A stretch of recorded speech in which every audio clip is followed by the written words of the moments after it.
சங்கீதம் 9வது அதிகாரம். கர்த்தாவே, என் முழு இருதயத்தோடு உம்மை துதிப்பேன். உம்முடைய அதிசயங்கள் எல்லாம் விவரிப்பேன். உம்மில் மகிழ்ந்து களி கூறுவேன். உன்னதமானவரே, உமது நாமத்தை கீர்த்தனம் பண்ணுவேன்.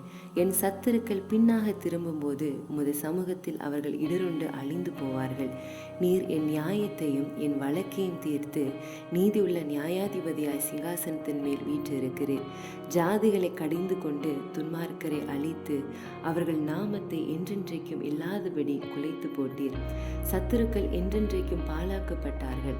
அவர்கள் பட்டணங்களை நிர்மூலமாக்கினீர். அவர்கள் பேரும் அவர்களோட கூட ஒளிந்து போயிற்று. கர்த்தரோ என்றென்றைக்கும் இருப்பார். தம்முடைய சிங்காசனத்தை நியாய தீர்ப்புக்கு ஆயத்தம் பண்ணினார். அவர் பூச்சக்கரத்தை நீதியாய் நியாயம் தீர்த்து சகல ஜனங்களுக்கும் செம்மையாய் நீதி செய்வார். சிறுமைப்பட்டவனுக்கு கர்த்தர் அடைக்கலமானவர். நெருக்கப்படுகிற காலங்களில் அவரே தஞ்சமானவர். கர்த்தாவே, உம்மை தேடுகிறவர்களை நீர் கைவிடுகிறதில்லை. ஆதலால் உமது நாமத்தை அறிந்தவர்கள் உம்மை நம்பியிருப்பார்கள்.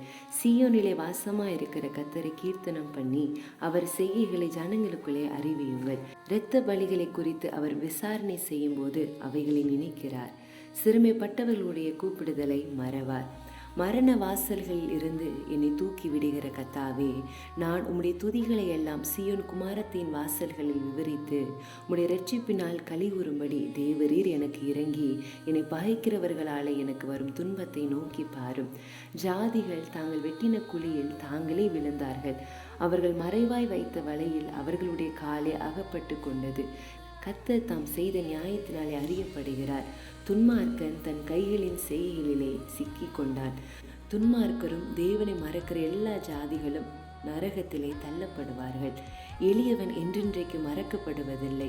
சிறுமைப்பட்டவர்களுடைய நம்பிக்கை ஒருபோதும் கெட்டு போவதில்லை. எழுந்தருளும் கர்த்தாவே, மனுஷன் பலன் கொள்ளாதபடி செய்யும். ஜாதிகள் உம்முடைய சமூகத்தில் நியாய தீர்க்கப்பட கடவர்கள். ஜாதிகள் தங்களை மனுஷர் என்று அறியும்படிக்கு அவர்களுக்கு பயம் உண்டாக்கும் கர்த்தாவே.